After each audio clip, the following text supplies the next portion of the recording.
You can check out our website at theeerietouch.com for our source materials and reference photos for each episode. You can find this podcast on Spotify, Apple, and our YouTube channel. Be sure to follow us on Facebook for new leads and updates. And we would really appreciate it if you could leave us a 5-star review on whatever platform you listen to your podcast on. It would really help us out.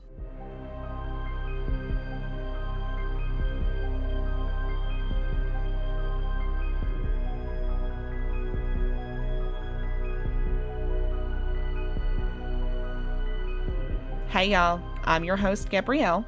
And I'm Kayla. Welcome to the Eerie Touch, where we're going to be diving into all things murder, mystery, and paranormal every week. Now, to kick off this podcast, we're going to be discussing a case that hits pretty close to home for us. A case that involves a small town pizza joint turned front for cocaine trafficking. When 2 FBI informants turned against each other, one petty crime boss concocts a plan with the help of his employees, resulting in murder. This is the murder of 33-year-old Carla Collins. In junior high, after not getting along with others in Detroit, Michigan, George Porgie Lecko went to live with his grandma in Red Jacket, West Virginia. His mother, Mary Lecko, always sent him spending money and always doted on her only child. She's quoted in an interview with the Charleston Gazette, stating, "I've spoiled Porgie all my life. He's all I ever had." From being spoiled his whole life, it's safe to say Porgie was used to getting his way. And I'd say he was probably set in his ways too. Oh, definitely.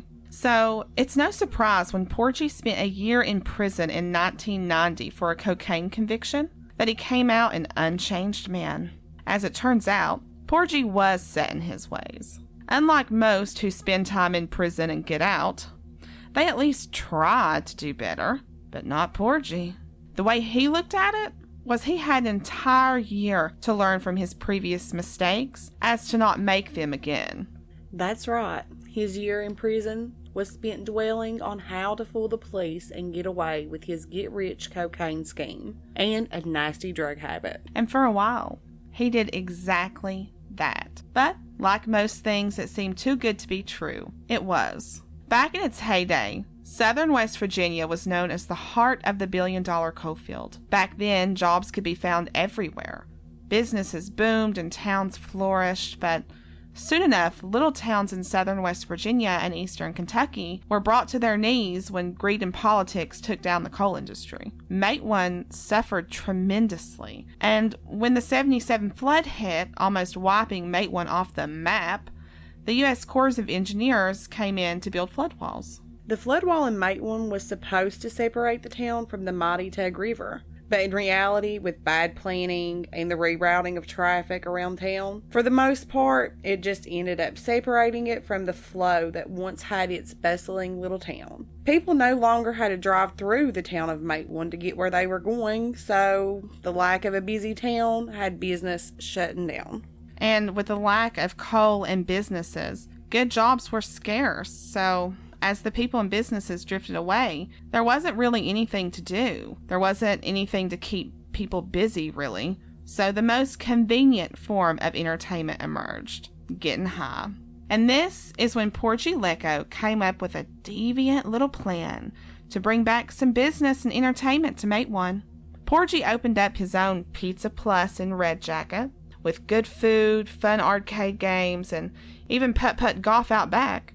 It was a bright start to the townspeople who had grown dreary from what their hometown had turned into.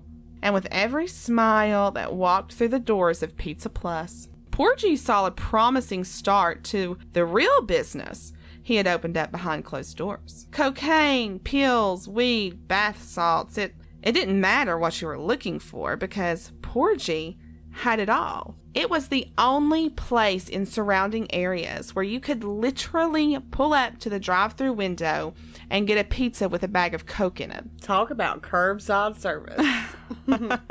Yeah, for real. But Porgie wasn't just bringing in new customers. He was also recruiting some of those same customers to help him deal his dope. It's within this that he comes across Patricia and Charles Burton, Valerie Friend, and Walter Harmon. And these will be the 4 people who will ultimately end up burning at the stake with Porgie Lecko. Now, things were good for a bit. Pizza Bliss seemed to be an up-and-coming restaurant. It usually packed out, and it became the hangout spot for kids. There was a grade school that sat right beside Porgie's Pizza, and accounts from kids who went there state they'd always run over to Porgie's and grab a snack while they played basketball games. And like, who in the world sells drugs next to a grade school? Like, that is just so crazy. Oh, honey, Porgie didn't care. He even sold drugs to minors. Wow. What an outstanding citizen. Like, great guy he was. Mm-hmm. Patricia, who worked for Porgie for 8 years leading up to his demise, sold as much as 1,500 or 50 bags worth of coke each day. I mean, right before the restaurant got shut down, they were selling $2,800 a day. Business was high. Literally. Yeah. And the good times for Porgie and his pawns were just beginning. Accounts from people who ran around with Porgie and the group back in the day say those times were a wild ride, like a rock and roll lifestyle. Cocaine-fueled nights consisted of drinking, smoking, and drugs, with whoever was wanting some easy dope and willing to pay it by joining in with their wild orgies.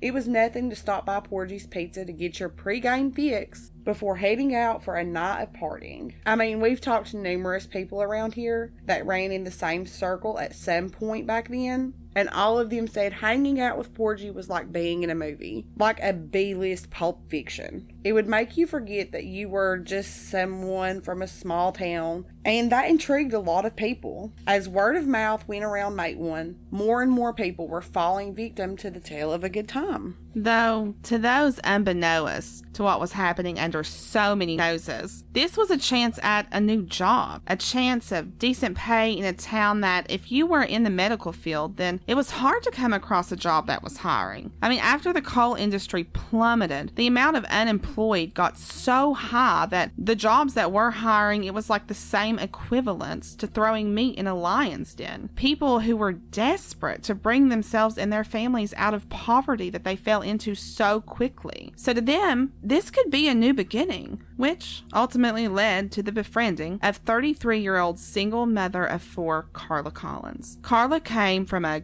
good old-fashioned Southern family like the most of us around here, with God-fearing elders and country values. An old friend who preferred to stay anonymous in an interview with the Herald-Gazette said Carla was a sweet woman who loved and always tried to be there for her friends and family. She was a good girl who just got caught up with the wrong people. Yeah, and I'd like to take a second to say this country is slowly being overrun with drugs. But in a small town like Matewan, it seems even more prominent. It's so easy to make one mistake like trying drugs and it lead to a hard stop. Yeah, it is. A lot of people have this like common misconception that if it was easy to start, then it must be easy to quit. And I've smoked for 12 years, and let me tell you, it's hard as hell just to cut back on cigarettes, yet alone quit. So I can only imagine quitting something that's been deemed more addictive. Yes. And if there's anyone listening who's fighting that battle, we want you to know that you are loved and cared for. You are stronger than your addiction. We're going to link the National Drug Addiction Helpline down in the description. The help is free, confidential, and they can help find the treatment that's best for you. All it takes is just one call. Now back to the story. As a single mom, Carla first came around Porgie's with the assurance of a job to support herself and her babies. And with a beautiful woman walking in, asking for a job, Porgie couldn't say no. And while time progressed, so did the friendships between Carla, Patricia, Valerie, Walter, Charles, and Porgie. Somehow, they had become the it group that everyone knew. For those of us who went through a bar phase when we were younger, I'm going to compare it to that. For me, it was like if I missed one weekend of going out, then I was missing everything, you know? Like everyone else was out there having fun while the world turned, and I would be at home by myself missing it all. So, like, I wanted to be out having fun with everyone. Oh, yeah. I could remember when I was 18 working until midnight as a cashier, and I would rush home just to change clothes and go out to the bar just to see everyone. I was devoted to going out. Oh, yeah. Partying is definitely a busy lifestyle, though we didn't party hard like them. No. Nowhere near as hard as they did. Yeah. Like, we just like to hang out and drink and get dolled up to dance. Yeah. As the popularity of Pizza Plus grew, so did the friend group. All this did was make Porgie feel untouchable. Everyone knew his name, people came to him for favors and help, and everyone wanted to be his friend. And the parties always grew because of it. Though apparently, Porgie didn't realize that there's a difference between being famous and infamous. Yeah, I feel like a lot of people don't know the difference between the two. Yeah, you're probably right. Well, just in case you don't. Famous is like just being wildly known, and infamous is being known for having a bad reputation. But regardless, Porgie would soon have the feds in his pocket and enough drugs and power to persuade anyone to do what he wanted. He ended up growing a liking to Carla. She did her job, and he felt like she showed loyalty through that. She was young, she was beautiful, and let's not forget, easy to manipulate for Porgie. So with the time that they spent being around each other, he decided her to be trustworthy. Manipulated and playing on a single mom needing extra money, Porgie knew Carla couldn't say no to the picture he painted of money, fun times, and protection working alongside him in his behind doors business. You know, I don't really blame her. I mean, imagine being a young mom of not just one, but 4 children, and living in once a thriving and colorful little town that's now bleak and dull with hardly any jobs. And all of a sudden, you have this man who's portrayed himself as this successful businessman who'll help care for you. I mean, I probably would have done it too if it was me. Oh, absolutely. And you just know he probably went on with his big head about how smart and well thought out he was. He probably even persuaded her by mentioning how long he had been doing it and how he still wasn't caught. So I can see how someone in her shoes would end up accepting his invitation. Well, things were looking up for Carla, at least for a bit. She had decent money coming in, good friends she could lean on, and with the protection of Porgie and him somewhat spoiling her with little gifts and his attention, the good looked like it outweighed the bad. Now, there isn't any proof of this, but a lot of people have speculated that Carla and Porgie slept together. It is just speculation, but when you take into account what Porgie was known for, I would say she probably did. I mean, the lifestyle that they led had the groundworks for it. With Porgie, you couldn't have one without the other. But that wouldn't last. You see, Patricia had been sleeping around with Porgie too, and watching how Porgie treated Carla didn't sit right with her. But wait a minute. Weren't they having these, like, wild orgies? So that would mean he was sleeping around with other women, and that was known? Oh, yeah. You'd also think that she would know about how Porgie slept around anyways. I mean, he was married. He was married? Oh, but yes. I couldn't find much about his wife online besides what little she's mentioned in court documents, so I'm assuming she was cleared when it comes to Carla, but I'd like to think his wife knew what he stayed up to. She couldn't be that blind being married to a man like Porgie. People, let it be known, more times than not, if they cheat with you, they will cheat on you. Ain't that the truth, honey? So here is where the wedge between Carla and Patricia's friendship starts. It's unknowing if Carla realized that Patricia was jealous of her. Carla seemed to have trusted people she shouldn't and seemed to give people the benefit of the doubt. So I would say it's possible that she didn't at least realize how much it affected Patricia. Yeah, I feel like we all, at least once throughout our lives, have ignored the red flags. I mean, I've been guilty of it. Oh, honey, I have too. And I'd be the first to admit my mistakes.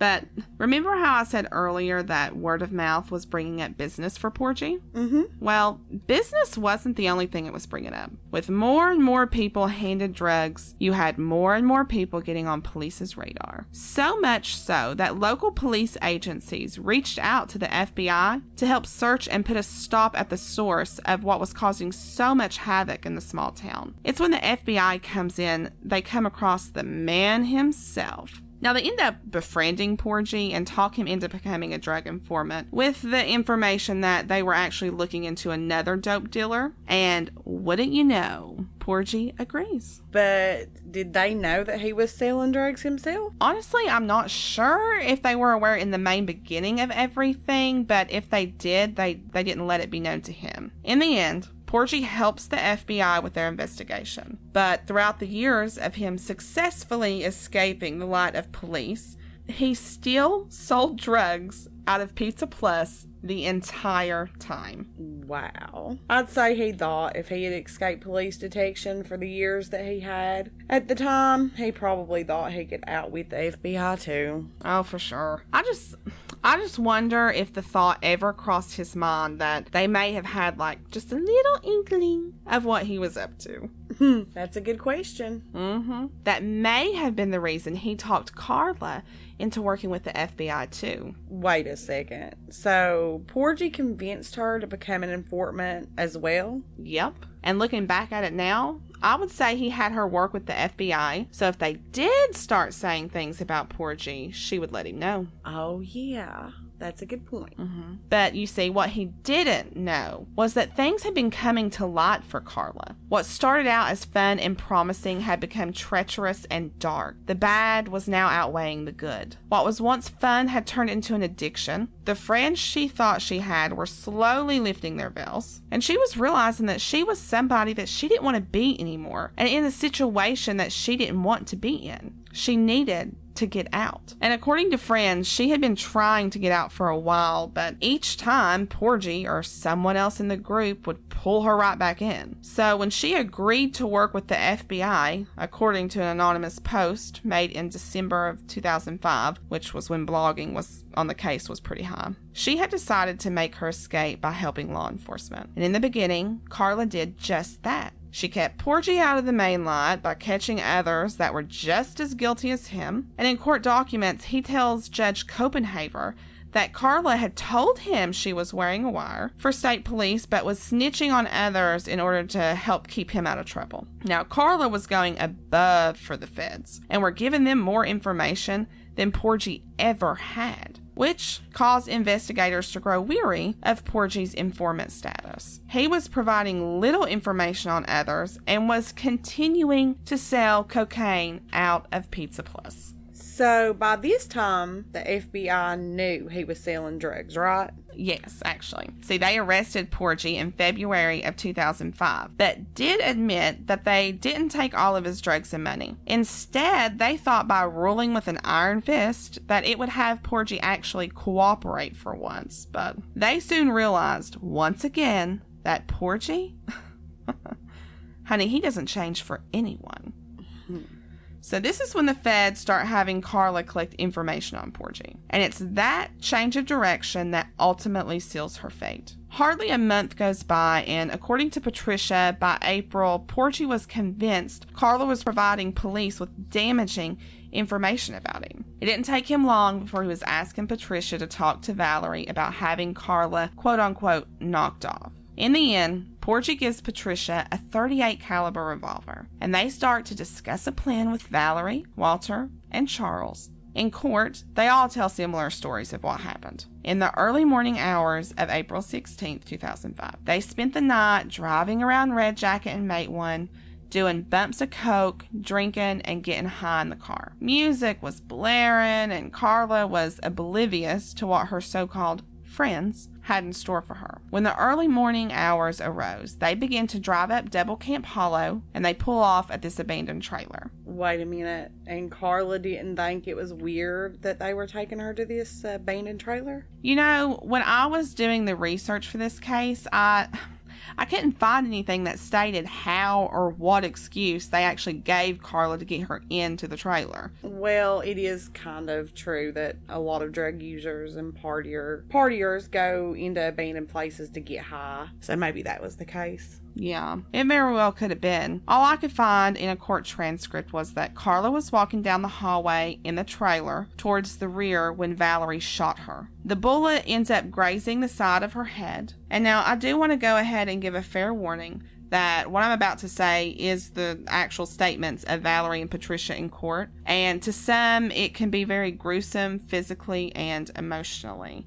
So I want to give a fair warning. Patricia says under oath that Carla grabbed her head and said she had been shot. Valerie then tells Patricia to get Carla into the other room, which she does. Valerie not only had the gun, but she also had brought a rock and a hammer, and the rock was actually a piece of cinder block. Now, Patricia states that she saw Valerie strike Carla once in the head with the rock, and then Carla begins to plead for her life. She starts talking about her babies, and she's begging Valerie to just let her pray for a minute. And Valerie replies back to Carla with, "You didn't bother to talk to God yesterday. Why would you think that he would talk to you today?" Patricia recalls the scene as gruesome, and Valerie just kept beating Carla with the rock and hammer while she begged for mercy. And she was then shot 2 more times. Oh my God. That is so brutal. I don't even know what to say to that. Yeah. When I first read it, I just kept rereading it because it was my brain could not process that this happened pretty much right down the road from us. Yeah. I mean, it was literally in our backyard pretty much. I know, right? So the plan was that, so Patricia and Valerie murder Carla in the trailer. Then Patricia's husband, Charles... Wait a minute. You're telling me that Patricia was married too? Yeah, she is. Apparently, everyone was just getting high and screwing whoever would give it up to him. But anyway, so the girls murder Carla. Then Charles comes back, and Charles burns their blood-splattered clothing of Patricia and Valerie, along with the lining of the car seats in which Carla was transported in. Then later, Walter Harmon was to return to the trailer and burn it down with Carla's body inside. Though, for unknown reasons, he changed his mind last minute and decided to bury her instead. He actually tried to call Porgie that night, but Porgie's wife Jean answered the phone instead and told Walter that Porgie was asleep and she wasn't waking him up. So he goes on, and with the help of the girls, he digs a shallow grave on the property the trailer sits on and puts Carla down in it. Walter then ends up returning to the trailer and burns it down to the ground to get rid of any evidence at all. At this point, no one knows besides the group what's happened to Carla. Poor Carla. Yeah. So the FBI wasn't watching her? I guess not as well as you'd assume. Wow. You would think that they would protect their informants. That's part of the deal, isn't it? I guess that's what you would think, right? I know they do to an extent, but I guess they don't have someone following you 24/7. Yeah, but that just doesn't sit right with me. I know. It doesn't me either. I don't know if it's local police agencies that watch informants or if it's the feds. Well, you have these people that are putting their lives on the line just to help you. So you would think they would just put more effort into protecting their informants. Yeah. No, I agree with you. I'm just saying I can understand if it was local police, because you don't have enough officers to work every day and follow however many informants you have around 24/7. And people, you can't just say, get more police, because, police agencies would have to have the funds for that, and people would have to apply and actually pass through the police academy. I get what you're saying, but it still bothers me. And what about the FBI? I don't know about the FBI. If they're the ones who watched, then you'd think they would have protected her, but they may have not known how violent Porgie could be. There's a chance they thought that he was just this small-town drug dealer down in West Virginia, and that this would be a routine takedown. Yeah, I guess that could be true. Mm-hmm. Well, anyways, so Porgie threatens death to all of them that's involved. He says if they talk about it. But of course, Porgie, he can't help but brag about it. In court documents, Valerie says that Porgie was telling everybody that he had Carla buried face down so she could see hell coming. Oh, wow. That sounds pretty messed up, but I guess you wouldn't expect anything less out of the devil himself. Mm-hmm. Well, poor Carla's mom. Carla's mom, Tina Collins, she ends up filing a missing persons report when she hadn't seen or heard from her daughter. It wasn't until June of 2005 that the police end up discovering her body in the makeshift grave. Because of Porgie's big mouth, everyone had been gossiping about the possibilities of what happened to Carla. People started calling and talking to the police about their suspicions, which is what led them to the friend group from hell. And surprise, surprise, everyone ends up turning against each other. The police arrest the group, everyone that was involved, for the murder and among various other charges. And everyone's pointing the finger at Porgie. And Porgie, well, he's pointing right back. And Porgie's defense first tries to put all the blame on Patricia, claiming that she was jealous of Carla for the attention that Porgie gave her and it was all her idea. But now, of course, no one falls for that pathetic excuse to get the blame off himself. When Judge Copenhaver asked why he should not proceed with sentencing, Porgie replied with, "Well, I'm not guilty of the murder. That's a pretty good reason. I'm no more guilty of this murder than anyone else in this court." But Porgie shows a side that we've not seen yet, because Porgie begins to cry in court when Copenhaver later urged him to keep counseling younger inmates, as he has during his 5 years in jail, since his arrest, to achieve partial redemption for his crimes. Judge Copenhaver ended his conversation with Porgie by saying, "You have been found guilty of having masterminded the taking of a life, the most precious of all things." This case made headlines all over the county and surrounding areas. It was unbelievable that something this big, and tragic had happened in a small rural area like Matewan. And with something this big, everyone was talking about it. To say that people were gossiping is really just an understatement. Oh, especially in our little town of Matewan. Really. Rumors ran all over the place. You had people saying that they had Carla's body in a freezer at Pizza Plus for a while. You even had people saying that Porgie didn't do it. Porgie's own mother, till the day she passed away, was in complete denial that her son had anything to do with the murder of Carla Collins. Are you serious? Mm-hmm. I mean, I can see a mother wanting to believe her baby was innocent, but Porgie was into some deep stuff. I know, right? Mary Lecko, she stated in an interview with the Charleston Gazette, and she said, "They cannot prove that he killed that girl. They can't say he was doing the killing, so now they're saying he told them to do it." Well, she did say that he was all she had. So I would say it was a little traumatizing for her to have her only son be put away forever. Yeah. I'll agree with you on that one, but I'd hope, if God ever lets me have kids, that I would have the heart and mind to realize that God forbid, being put in the situation Mary was, that letting your child get away with murder? Well, I just don't think that's taking very good care of them.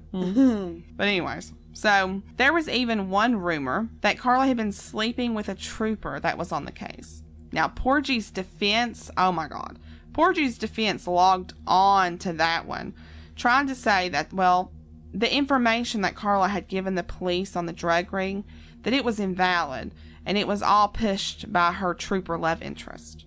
Overall, though, the relationship between Carla and a Trooper Nelson was denied and dismissed in court. And so what if Carla was having a sexual affair with this Trooper Nelson? Even if she was, did he really think that that would excuse him of all of the charges he had? I don't know what the hell him and his team was thinking. I'd say they were probably pretty desperate to grasp at whatever mud they could to throw on the wall. But no matter what they tried to grab onto, it didn't work.